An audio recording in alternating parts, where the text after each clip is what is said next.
அதை நான் கடுமையாக கண்டிக்கின்றேன். அவர் எங்கிருந்து இந்த தகவலை பெற்றார் என்பது எனக்கு தெரியவில்லை. முதலமைச்சர் கருணாநிதி முன்னாடி சொல்லியிருக்காரு. ஆமா, அவங்க பேஸ்புக் பக்கத்துல கலைஞரே போட்டாரு. அந்த பக்கத்துல உள்ள இதை இப்ப ஐடிவிங்க எடுத்து ஃபார்வர்ட் பண்ணிட்டு இருக்காங்க. அது முற்றிலும் தவறான ஒன்று. அனைவருக்கும் தெரியும், பெருந்தலைவர் மிக எளிமையான வாழ்க்கையை வாழ்ந்தவர்.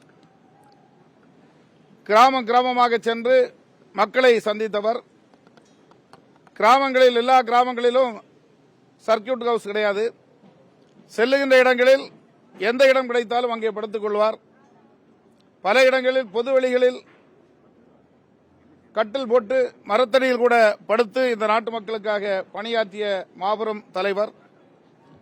எனவே இதை போன்ற ஒரு பெருந்தலைவருக்கு அவமதிப்பு ஏற்படுகின்ற விதத்தில் பேசிய பேச்சை நான் வன்மையாக கண்டிக்கின்றேன். திமுக ஐடிவில பதிவு செய்யறது என்ன போயிருக்காங்கன்னா, அவரோட அந்தரங்க செயலர் காமராஜரோட அந்தரங்க செயலர் கேட்டதன் அடிப்படையில் தான் கலைஞர் பண்ணி கொடுத்தாரு. இல்ல அதெல்லாம் தவறான பேஸ்புக் பதிவை வச்சு பேசுறாங்க. அது தவறான செய்தி.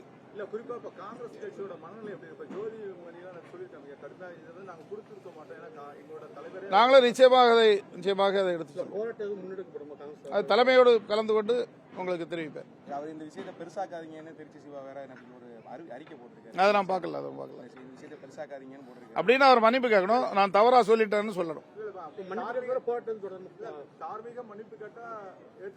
இதுல தலைமையிடம் கலந்து கொண்டு தொடர்ந்து என்ன பணி செய்வது என்பதை சொல்லுவேன். காங்கிரஸ் கட்சியோ இல்ல காமராஜர் தொண்டர்களும் மனநிலை எப்படி இருக்கு? இல்ல, காமராஜருடைய தொண்டர்கள் மிகவும் மனவேதனையில் இருக்கின்றார்கள்.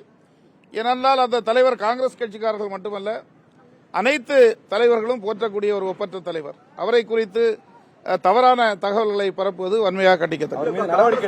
என்ன சொல்றாங்கன்னா, திமுகவுக்கு ஓட்டு போட்டா திருடன் உள்ள வந்து விடுவார், வீட்டுக்கு உள்ள வந்து விடுவார் காமராஜர் சொன்னாரு.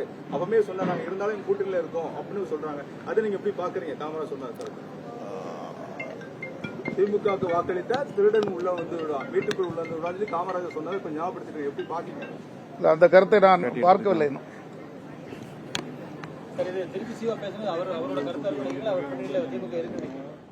அது அவரோட கருத்தாக தான் இருக்க முடியும். எனவே முதலமைச்சர் அது குறித்து ஏதாவது அறிக்கை விழுகிறார் என்று எதிர்பார்க்கின்றோம். இல்ல அதெல்லாம் தவறு. இந்தியா கூட்டணி வலுவாக இருக்கிறது. திருச்சி சிவா சொல்வது அவருடைய சொந்த கருத்தாகத்தான் இருக்க முடியும். அது திராவிட முன்னேற்ற கழகத்துடைய கருத்தாக இருக்காது.